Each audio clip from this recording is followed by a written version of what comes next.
에베소에서 성공적인 사역을 감당하고 있던 바울이 이제 예루살렘을 거쳐 로마 교회의 후원을 받아 땅끝이었던 그가 염원하던 스페인까지 가고자 하려는 계획을 세우고 있습니다.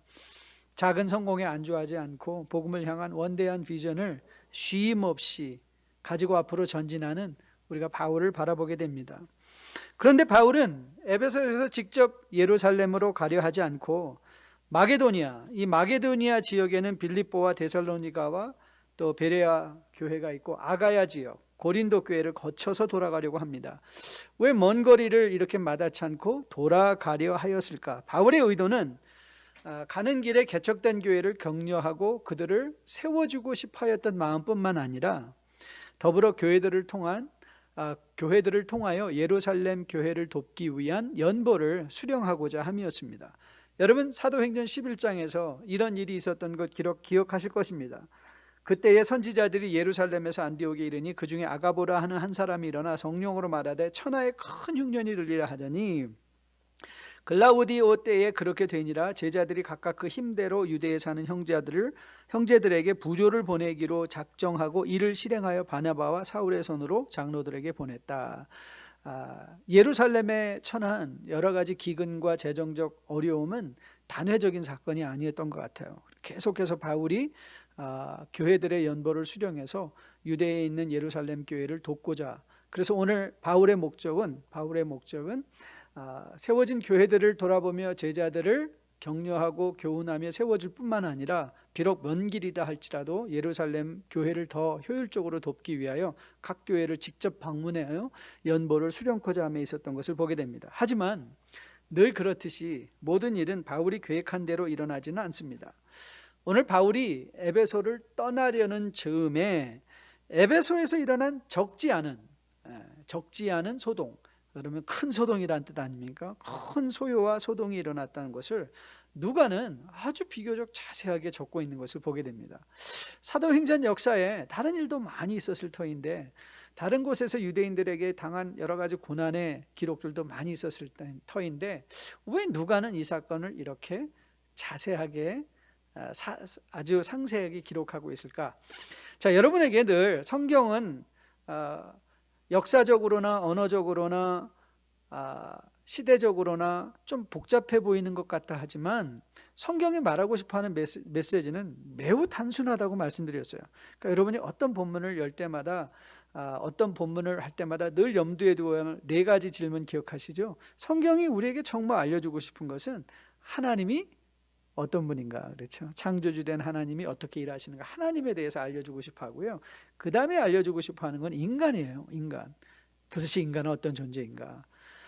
그리고 세 번째로 알려주고 싶어 하는 것은 인간의 존재를 우리에게 가르쳐준 후에 그래서 왜 그리스도가 필요한가. 그래서 그리스도는 어떤 분인가. 그러니까 성경이 말하고 싶은 신약이나 구약이나 주님께서 엠마오로 가는 제자들에게 말씀하신 것처럼 모든 모세와 이 선지자들의 글이 나에 대해서 말한다. 그래서 성경은 예수에 대해서 말하고 싶고, 마지막으로는 하나님의 나라, 즉 교회에 관해서 교회가 어떻게 이 땅에서 자신의 역할을 감당하며 살아갈 것인가, 이스라엘 백성을 원시 교회로 해서 이제 교회들이 이 지상에서 어떻게 세워지고 어떻게 일할 것인가를 교훈하고 싶어하는 책이 이 성경입니다. 이런 차원에서 저는 오늘 두 번째 질문, 인간이란 어떤 존재라는 관점에서 오늘 누가가 기록하고 있는 이 에베소 소동 사건을 풀어가 보고 싶습니다. 우리가 인간에 대해서 잘 알면 알수록 우리는 굉장한 에너지를 비축하고 세이브할 수 있습니다. 여러분, 우리 많은 경우 우리의 영적 에너지는요, 관계 속에서 굉장히 많이 소요되는 걸 보게 됩니다. 부모 자식 간, 부부 간에, 아니면 세계 사람들과 만나는 모든 사람 가운데.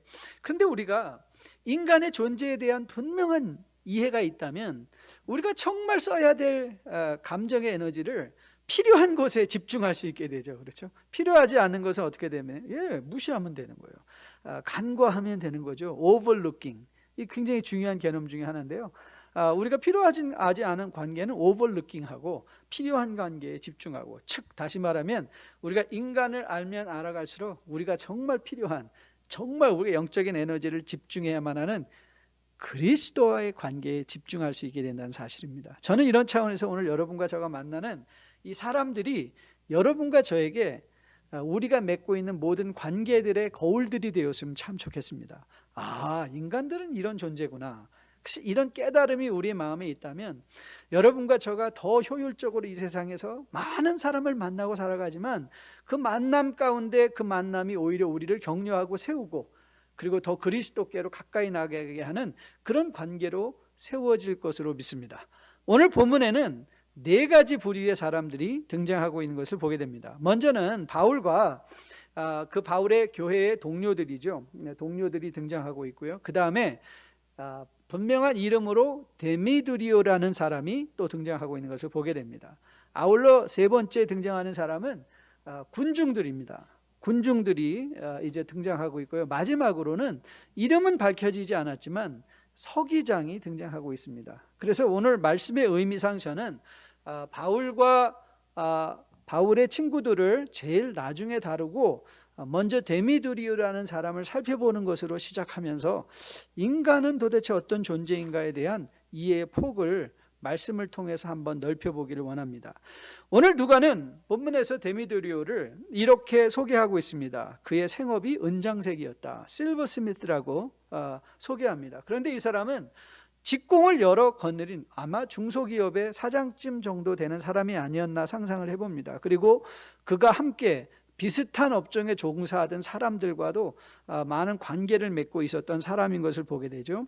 그가 취급하던 것은 에베소의 유명한 아데미 신전에 비치되었던 아데미 신상이었습니다. 그 신상을 소형으로 만들어서 우리는 매우 익숙하죠. 한국에 우리가 살아갈 때 정말 집에 불상 하나, 예수 안 믿는 분들에게는 불상 하나 없었던 집이 어디 있겠습니까? 그렇죠. 거의 다 조그만 부처의 불상들이 있지 않았습니까? 그와 마찬가지로 에베소에도 많은 사람들이 에베소를 왔다가 기념으로 아데미 여신상을 사가기도 하고 또 집에다가 그 여신상에게 기도하기 위해서 편안하게 기도하기 위해서 집에서 그 여신상을 하나씩 사두고는 하였던 것이죠. 그런데 바울과 에베소 교회 교우들의 엄청난 선교 사역으로 큰 일이 일어났습니다. 무슨 일이었죠? 우리가 지난주 19절 우리 같은 19장 19절 20절 말씀을 통해서 보았는데요. 또 마술을 행하던 많은 사람들이 그 책을 모아 가지고 와서 모든 사람 앞에서 불사르니 그 책값을 계산한즉 은 5만이나 되더라. 이와 같이 주의 말씀이 힘이 있어 흥왕하여 세력을 얻으니. 에베소에 일어난 큰 일은 무엇이었는가 하면 복음의 역사가 일어난 거예요. 말씀의 부흥의 역사가 일어났습니다. 그런데 더 놀라운 건 뭐냐면 말씀의 부흥의 역사가 일어났더니 그것이 교회에만 영향을 미친 것이 아니라 사회 전체에 영향을 미치게 됐다는 거예요. 사회 전체의 영향. 그래서 사람들이 더 이상 사람의 손으로 만든 신상을 안 사는 거예요. 사지 않게 되었어요. 그러니까 이 사람들에게는 자신의 생업이 끊어지게 된 그런 형편에 처하게 된 것을 보게 됩니다. 그러자 자신의 사업이 큰 타격을 입게 되자 데미드리오는 바울과 믿는 사람들을 공격합니다. 그런데 우리가 주의 깊게 살펴봐야 되는 것은 데미드리오가 어떻게 바울과 교회들을 공격하고 있는가 그 방법들입니다.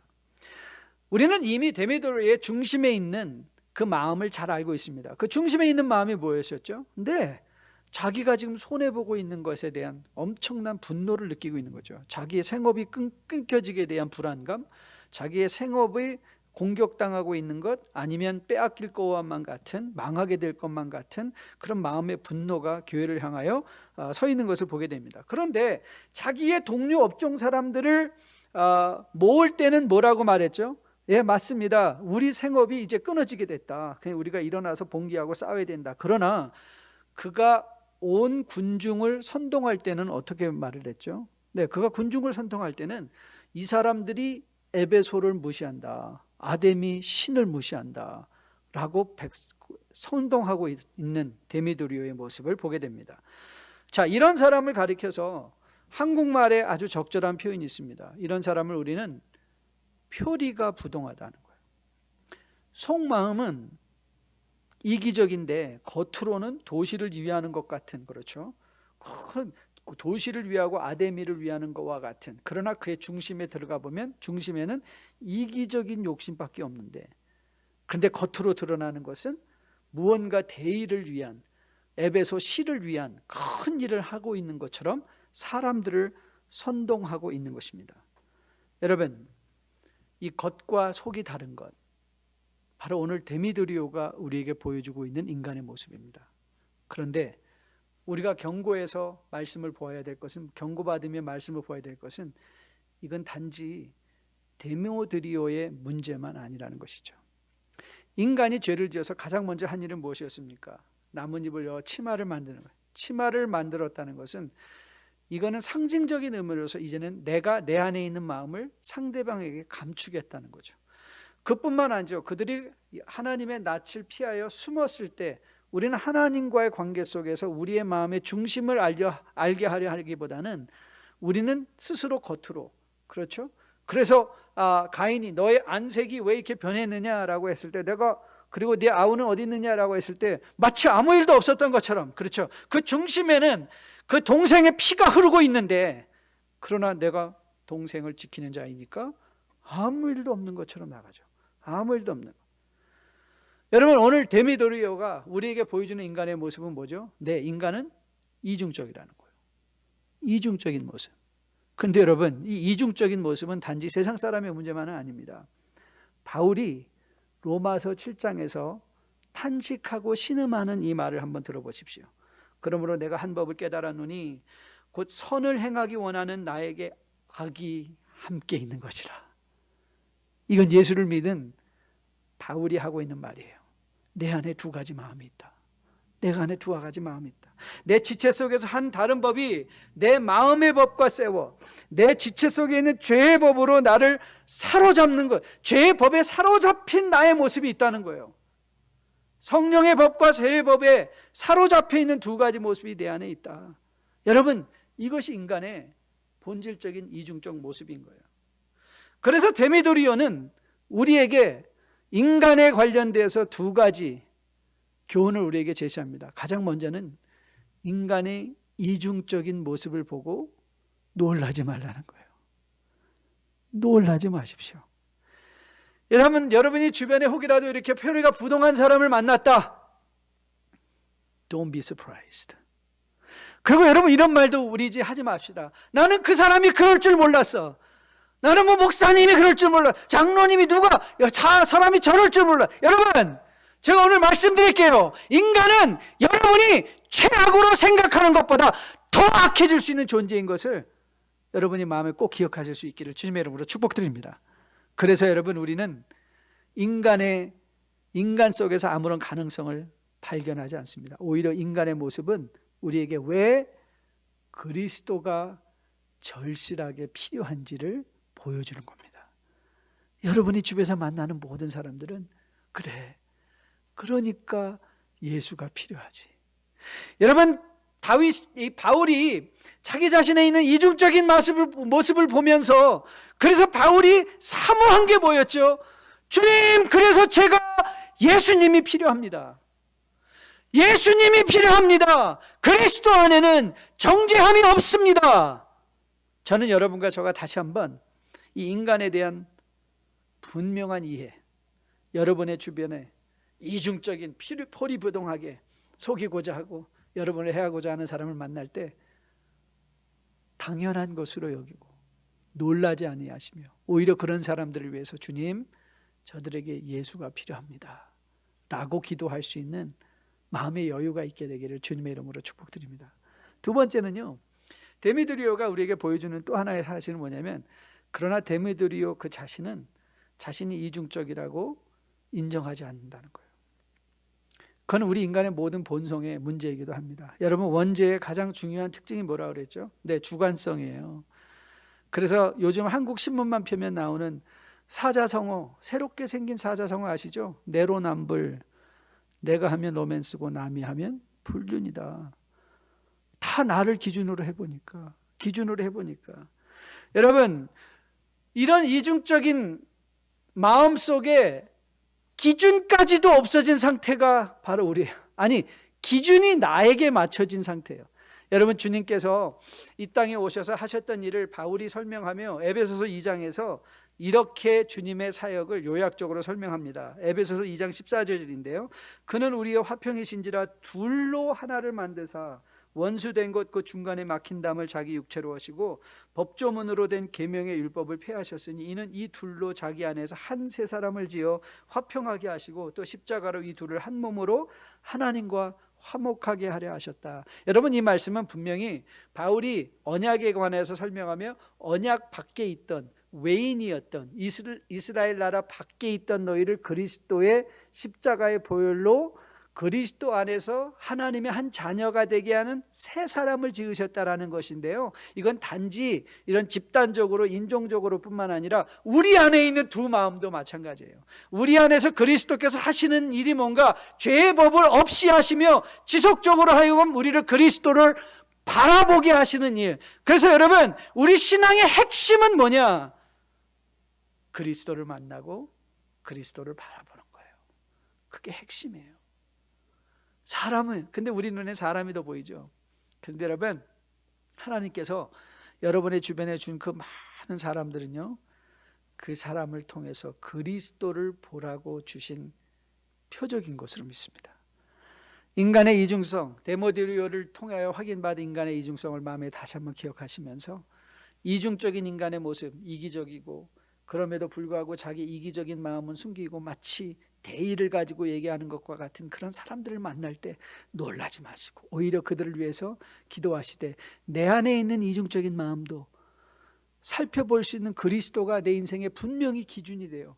마치 바울과 한 것처럼 내 안에 있는 죄를 스스로 볼 수 있을 때야 비로소 회개가 가능하고 그리스도를 닮음이 가능한 것 기억하시면서 저는 여러분이 예수 그리스도를 데모드리오를 통해서 내 안에 있는 데모드리오를 만나며 그리스도를 더욱더 사모할 수 있게 되기를 주님의 이름으로 축복드립니다.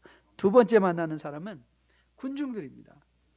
그런데 이 군중들을 제가 다른 말로 설명하면 이 군중들은요, 선동당하는 존재들이에요.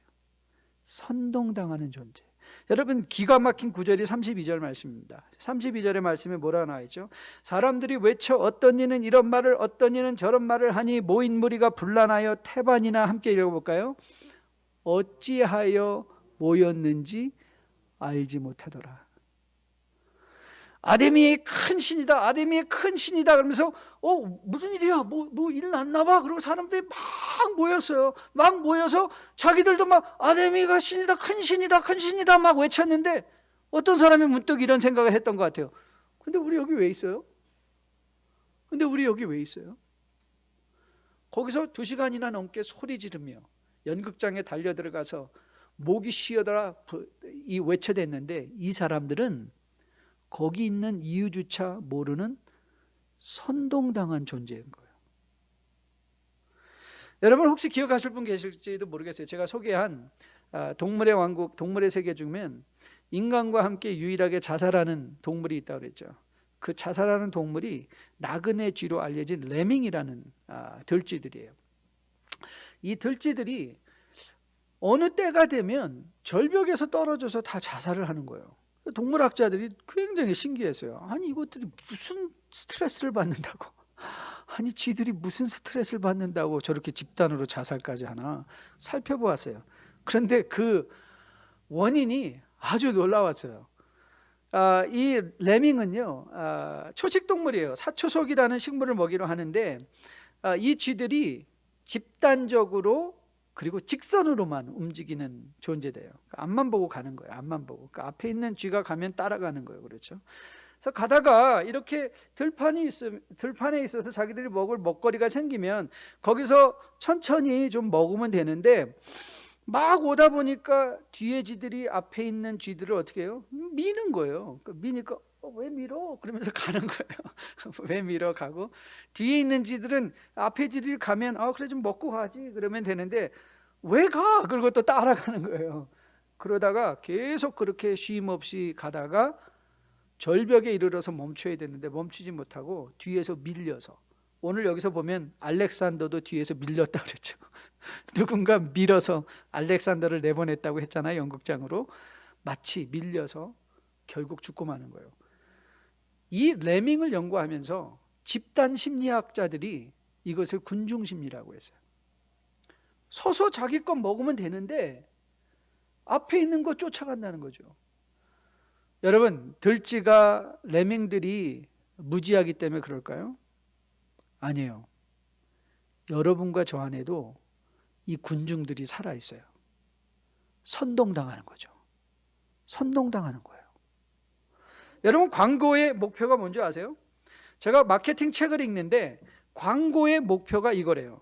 소비자가 자기도 모르는 사이에 빨려들도록 하는 거래요. 내가 저 차를 보고 저 집을 보고 저 옷을 보고 저게 나한테 지금 필요한가?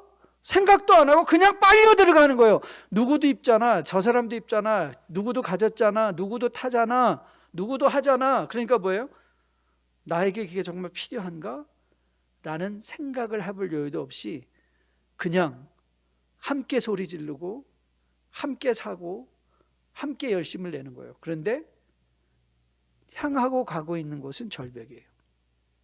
여러분, 여러분에게 왜 우리가 일주일에 한 번씩 주님은 이 낀 세대, already and not yet, 이미와 아직 사이에 이 낀 세대를 살아가는 여러분과 저에게 왜 이렇게 공예배를 일주일에 한 번씩 드리게 하셨는가? 그리고 이 공예배가 왜 중요한가? 여러분에게 늘 말씀드리죠. 예배가 왜 중요한 줄 아세요? 예배는요, 여러분에게 영적인 출애굽이에요. 우리가 영적으로 세상에서 나왔을 때야 비로소 여러분이 레밍 중에 이 나그네 쥐 중에 깨어난 사람 하나, 깨어난 쥐 하나가 그 집단에서 나와서 그들을 볼 때 그 누군가는 말릴 수 있겠죠. 그러나 그 집단 안에 있으면 누구도 내가 말림을 당해야 된다는 사실조차도 인식하지 못하고 절벽으로 향하여 나가서 죽고 마는 것이죠. 예배는요, 오늘 우리가 세상에서 뚝 뛰어나온 거예요. 세상에 나와서 우리가 함께 말씀 앞에 서고 찬양하며 기도하는 가운데 내가 그토록 열심히 살았던 세상에서의 일들이 옳은 것인가? 혹시 선동당하여 나는 움직이고 있는 것은 아닌가? 내 심령은 과연 그리스도께 집중되어 있는가? 그것을 보게 하시려고 하나님이 우리를 이 자리로 불러주신 것으로 믿습니다. 저는 여러분과 저가 이 군중들을 살펴보면서 이 군중이 우리에게 큰 영적 교훈이 되기를 주님의 이름으로 축복드립니다. 세상을 살아가며 저는 여러분들이 선동당하여 사라지는 분들이 아니라 십자가 표대를 향한 분명한 인생의 방향성을 가지고 주님을 향하여 그 하나님의 나라의 회복을 향하여 갈 수 있는 여러분과 저로 거듭나 세워줄 수 있게 되기를 주님의 이름으로 축복드립니다. 우리가 세 번째로 살펴본 인물은요, 서기장입니다. 근데 이 서기장이 믿는 사람인지 믿지 않는 사람인지 우리는 알 수가 없어요. 그런데 한 가지 분명한 것은 서기장이 매우 지혜로운 사람이라는 것은 우리가 무시할 수 없습니다. 사람이 먼저 군중들의 소요를 가라앉히는데요, 군중들로 하여금 생각하게 합니다. 마치 레밍에서 떨어져 나온 한 쥐 같아요. 너희들이 지금 왜 화내는지, 그것이 너희에게 오히려 해가 될지도 모른다라고 하면서 먼저 그들에게 칭찬을 해주죠. 맞다. 너희들이 정말 이 에베소의 이 신전들과 이 아데미 신을 숭배하는 거 내가 너 인정한다. 하지만 들어보라. 그리고 시작한 게 이제 37절이에요. 바울의 무리들을 소개하면서 이들이 신전 물건을 도둑질하지도 않았고 우리 여신을 비방하지도 않았고, 그래서 이 사람들을 우리가 기소할 아무런 이유가 없다. 그리고 만일 너희들이 기소하고 싶다면 이 데미드리오와 그 함께 있는 직공들이 고발하면 된다. 너희들이 이렇게 떠들 게 아니다. 그러면서 말하죠. 만일 39절입니다. 그 외에 무엇을 원하면 정식으로 민회에서 결정하도록 민회로 가져가면 된다. 이 과정을, 그렇죠, 고발하고 민회까지 가고 그 다음에 그들을 깨어나게 하는 40절 말씀이죠. 이렇게 나와 있어요. 오늘 아무 까닭도 없는 이 일에 우리가 소요 사건으로 우리가 너희들 이것 때문에 책망받을 일이 있을 수 있다. 그러니까 어떻게 됐어요? 군중들이 그 말을 듣고 어떻게 됐어요? 그러네. 너 여기 왜 있었어? 그랬더니 저 사람들, 저 사람 누구야? 그래서 저 사람들 왜 와 있지? 왜 여기 와 있지? 하고 다 어떻게 했어요? 그 다음에 흩어졌다 이렇게 적고 있어요. 여러분, 서기장이 우리에게 보여주는 것은요, 바로 이거예요. 이 세상에는 여러 가지 유형의 사람이 있다는 거예요. 모든 사람을 일관되게, 여러분, 전도도 마찬가지예요. 저 사람이 어떤, 서기장과 같은 사람은요 굉장히 상식적인 사람이에요. 상식적인 사람. 여러분, 누가복음 9장을 가면 제자들이 주님, 우리가 주님의 이름으로 뭐 기적을 행하는 사람들 봤는데 우리가 가서 그들을 중단시킬까요? 그랬더니 주님이 뭐라고 말씀하셨죠? 이렇게 말씀하셨어요. 예수께서 이르시되 금하지 말라. 너희를 반대하지 않는 자는 너희를 위하는 자니라 하시니라. 여러분, 세상에는요 군중과 같은 사람도 있고요, 이중적인 마음을 갖은 데메드리와 같은 사람도 있고요, 서기장과 같은 사람도 있어요. 그러니까 여러분들이 데메드리에게 하는 것, 군중에게 하는 것, 서기장에게 하는 것, 우리는 다 어떻게 돼요? 그들에게 관계할 수 있는 모양으로 같이 그들과 대해야 되는 거예요. 세상을 일관적으로. 여러분, 우리 가운데 상식적인 사람이 있습니다. 여러분, 이 세상 사람들이 교회에 전도하는데 제일 힘든 게 뭔지 아세요? 네, 상식적인 사람들이 비상식적인 교회의 행동들을 볼 때 그들은 예수님을 안 믿고 싶어요. 예수 믿는 게 저런 거면 나 교회 안 가겠다, 그런 사람들도 있어요. 여러분, 한국에서는 요즘 그게 유행이라잖아요. 세상이 교회를 걱정해 주는 거. 아이고, 교회 저러면 어떡해. 우리 세상이 교회를 걱정해야 돼. 교회가 세상을 걱정해 줘야 되는데 교회가 세상이 교회를 아이고 저거 어떡하나.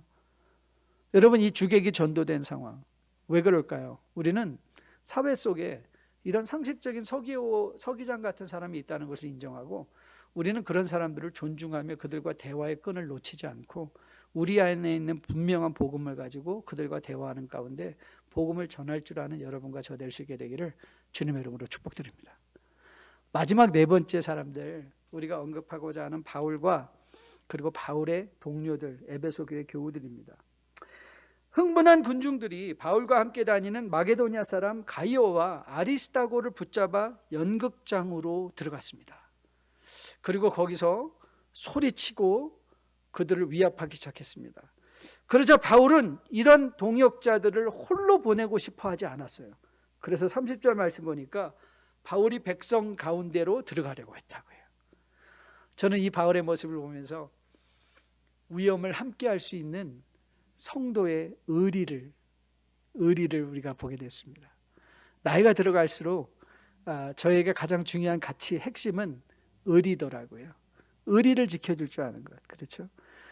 바울이 의리를 그런데 바울은 의리를 지키고 싶었지만 그를 말리는 사람들이 있었어요. 제자들이 사태의 심각성을 깨달아서 바울, 지금 당신 들어가면 안 됩니다. 그리고 바울의 친구 되었던 관리가 지금 거기 들어가면 더 큰 위험을 당할 수 있어. 모르긴 몰라도 에베소 교회의 정말 핵심적인 지도자 인물이었던 바울이 들어가면 마치 군중들의 선동된 마음에 기름을 붓는 거. 저 사람이 괴수다 그러면 사람들이 모두 일어나서 무슨 일을 할지 모를 그럴 상황이에요. 오늘 우리가 들어가고 싶은 마음이 굴뚝 같지만 함께 하지 못하는 바울을 보며 우리의 인간의 연약성을 또 깨닫습니다. 그렇습니다. 우리가 아무리 원해도 함께 하지 못할 때가 있어요. 여러분이 사역을 하다 이 세상에 살아가다가 합당한 명분이 있어 정확한 신학적 논리가 있다 할지라도 여러분, 그것이 통하지 않는 상황이 온다는 것 여러분 기억하시기 바랍니다. 그리고 그때는 오늘 바울이 우리에게 보여주는 것처럼 피하는 거죠. 피할 수 있는 마음의 여유가 있기를 주님의 이름으로 축복드립니다. 우리는 아직도 거대한 영적 권세 잡은, 공중 권세 잡은 자들의 영향력 아래에 있습니다. 그래서 우리는 실질적인 위험을 당할 수도 있습니다. 실질적인 해를 당할 수도 있습니다. 그리고 그 해를 피해갈 수도 있습니다. 그런데 오늘 본문에서 등장한 모든 사람들 가운데 그 사람들을 보면 볼수록 그려지는 한 사람이 있습니다. 바울은 가이오와 아리스다고와 그 연극장에 함께 할 수 없었습니다. 그러나 가이오와 아리스다고와 함께 하고 계신 예수님은 거기 계셨습니다. 마치 다니엘의 세 친구들이 뜨거운 풀무불 속에 들어갔을 때 거기에 그들만 두지 아니하시고 그 풀무 속으로 함께 들어가신 예수님. 다니엘이 사자굴에 갇히게 되었을 때 그 사자들 가운데 다니엘 홀로 두지 아니하시고 함께 해주신 하나님. 여러분, 바울은 여러분이 아무리 존경하는 어떤 인물이라 할지라도 그 어떤 누구도 여러분과 위험의 순간에 함께 할 수 없을지라도 우리 주 예수 그리스도는 반드시 여러분과 함께 하십니다. 그리고 그 예수님이 모든 일을 합력하여 우리를 지켜주시는 거예요. 그래서 우리가 사모하고 우리가 바라보고 우리가 전할 유일한 분은 예수 그리스도십니다.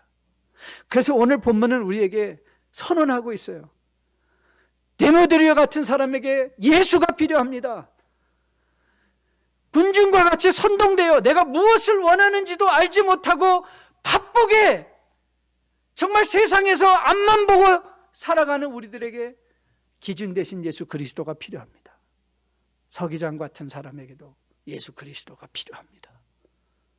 인간의 상식이 구원하는 것이 아니라 그리스도가 우리를 구원하기에 서기장이었던 그 사람에게도 예수 그리스도가 필요하다는 거예요. 저는 여러분과 저가 이 본문을 통해서 우리에게 진정 필요한 예수를 다시 한번 상기받으며 여러분의 주변에 있는 이런 사람들, 여러분 선동당하는 사람들을 불쌍히 여기시며 여러분 이중적인 마음을 가지고 속으로는 이기적으로 우리를 해하라 하며 겉으로는 대의맹분을 드러내는 것 같은 그런 사람을 만나게 된다 할지라도 그들과 싸우려 함이 아니요 오히려 그들을 불쌍히 여기며 그들에게 예수가 필요한 존재인 것을 마음에 기억하고 더욱더 예수님을 바라볼 수 있는 여러분과 저 될 수 있기를 주님의 이름으로 축복드립니다. 한국말 중에 그런 말이 있죠. 50보 100보. 여러분, 그러고 보면 인간은 의지할 대상이 아님을 다시 한번 깨닫습니다. 바울이라 할지라도 고통받는 지체들과 함께 할 수 없었던 것을 우리는 기억합니다. 모세라 할지라도 그 하나님의 임재 가운데 있었던 모세라 할지라도 그가 가나안 땅에 들어가지 못했던 것 그의 혈기 때문인 것을 기억합니다. 여러분, 여러분이 믿어야 될 유일한 대상은 그래서 예수 그리스도십니다. 그리스도를 바라보십시오. 우리가 영원히 마음에 소망해야 될 유일한 우리의 안식처는 그래서 천국입니다. 그 천국의 하나님은 우리를 인도해 가실 것입니다. 우리 다 함께 나눠서 마지막 찬양하려고 하는데요. 여러분, 이런 인간들로 가득 찬 이 세상은 우리 집 아닙니다. 하나님이 우리에게 예배해 주신 하나님의 정말 축복된 집이 있습니다. 우리는 그 집을 향해서 가는 거죠. 주변에 여러분들은 여러 사람들을 만날 것입니다. 그 중에 데미드리오 같은 사람도 있을 것이고 그 중에는 아무것도 모르고 선동되어 나를 향하여 소리 지르는 사람도 있을 것이고 그 가운데는 서기장 같은 사람도 있을 것이요 아니면 우리의 동역자 되어 우리를 진심으로 아끼며 어려운 상황으로부터 우리를 피할 수 있도록 돕는 사람들도 있을 것입니다. 그런 사람을 만나시면 감사하시고 데메드리오와 같은 사람을 만나면 불쌍히 여기시고 군중들을 만났을 때 군중들과 싸우는 것이 아니요 하나님의 도우심을 입어 그들에게 서기장의 지혜를 가지고 상식으로 그들의 마음을 진정시킬 수 있는 지혜와 여유가 있게 해달라고 기도하는 가운데 다시 한번 우리의 천국을 사모하며 그날에 이르도록 우리의 믿음이 지켜지도록 함께 찬양하는 시간 되었으면 좋겠습니다.